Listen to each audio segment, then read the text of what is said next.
आपने कभी ऊपर आसमान में उड़ते हुए जहाज को देखा है ना? अब सोचिए, अगर उसी जहाज में आपका टॉयलेट फ्लश हो जाए तो क्या होगा? क्या वह सारी गंदगी सीधे नीचे किसी के घर की छत या खेत में जा गिरेगी? तो क्या हर बार जब कोई यात्री फ्लश दबाता है तो नीचे गांव या शहर में गंदी बारिश होती है? अगर आपके मन में भी कभी यह सवाल आया है तो आप अकेले नहीं हैं। चलिए, आज इसी रहस्य को शुरू से अंत तक समझते हैं। सबसे पहली बात, क्या हवाई जहाज का टॉयलेट घर के टॉयलेट जैसा होता है? बिल्कुल नहीं।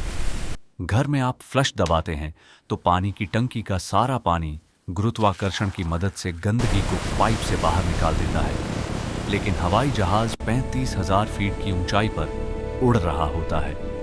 वहां हवा बहुत पतली होती है, तापमान -50 डिग्री सेल्सियस से भी कम होता है। और सबसे बड़ी बात, वहां गुरुत्वाकर्षण तो है, लेकिन सीधे नीचे गिरने का रास्ता नहीं है, क्योंकि जहाज हवा में तेज गति से आगे बढ़ रहा होता है। असल में हवाई जहाज के टॉयलेट में वैक्यूम टॉयलेट सिस्टम लगा होता है। जैसे ही आप फ्लश बटन दबाते हैं, एक शक्तिशाली वैक्यूम बनता है, ठीक वैसे ही जैसे कोई बड़ा वैक्यूम क्लीनर। यह वैक्यूम गंदगी और थोड़े से पानी को बड़ी तेजी से टॉयलेट पैन से खींचकर जहाज के पिछले हिस्से में लगे एक सीलबंद टैंक में डाल देता है। उस टैंक में खास तरह का नीला लिक्विड पहले से मौजूद होता है, जिसे ब्लू वाटर या डिसइंफेक्टेंट कहते हैं। यह गंदगी को कीटाणु मुक्त करता है, बदबू को खत्म करता है और सब कुछ तरल बनाए रखता है। यानी जो गंदगी टॉयलेट में गई वह अब हवा में नहीं, बल्कि एक मजबूत टैंक के अंदर कैद हो चुकी है। तो फिर सवाल आता है, यह टैंक कहाँ खाली होता है? क्या फ्लाइट के दौरान? बिल्कुल नहीं। हवाई जहाज जब लैंड करता है तो ग्राउंड स्टाफ का एक खास वाहन, जिसे गोल्ड कार्ट या वैक्यूम ट्रक भी कहते हैं, आता है। यह वाहन जहाज के नीचे लगे उस टैंक के आउटलेट से पाइप कनेक्ट करता है। फिर पूरे टैंक की सामग्री, हाँ, सारी इकट्ठी हुई गंदगी को सेफ तरीके से बाहर निकाला जाता है। इसके बाद उसे एयरपोर्ट के वेस्ट ट्रीटमेंट प्लांट में भेजा जाता है, जहां सामान्य सीवेज की तरह उसका वैज्ञानिक तरीके से उपचार किया जाता है।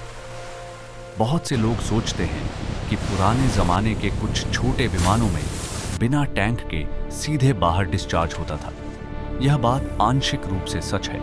1970 के दशक से पहले कुछ विमानों में एन लाइन फ्लश सिस्टम था, जिसमें गंदगी बाहर निकल जाती थी, लेकिन वह भी सीधे गिरती नहीं थी, बल्कि हवा में जमकर फैल जाती थी।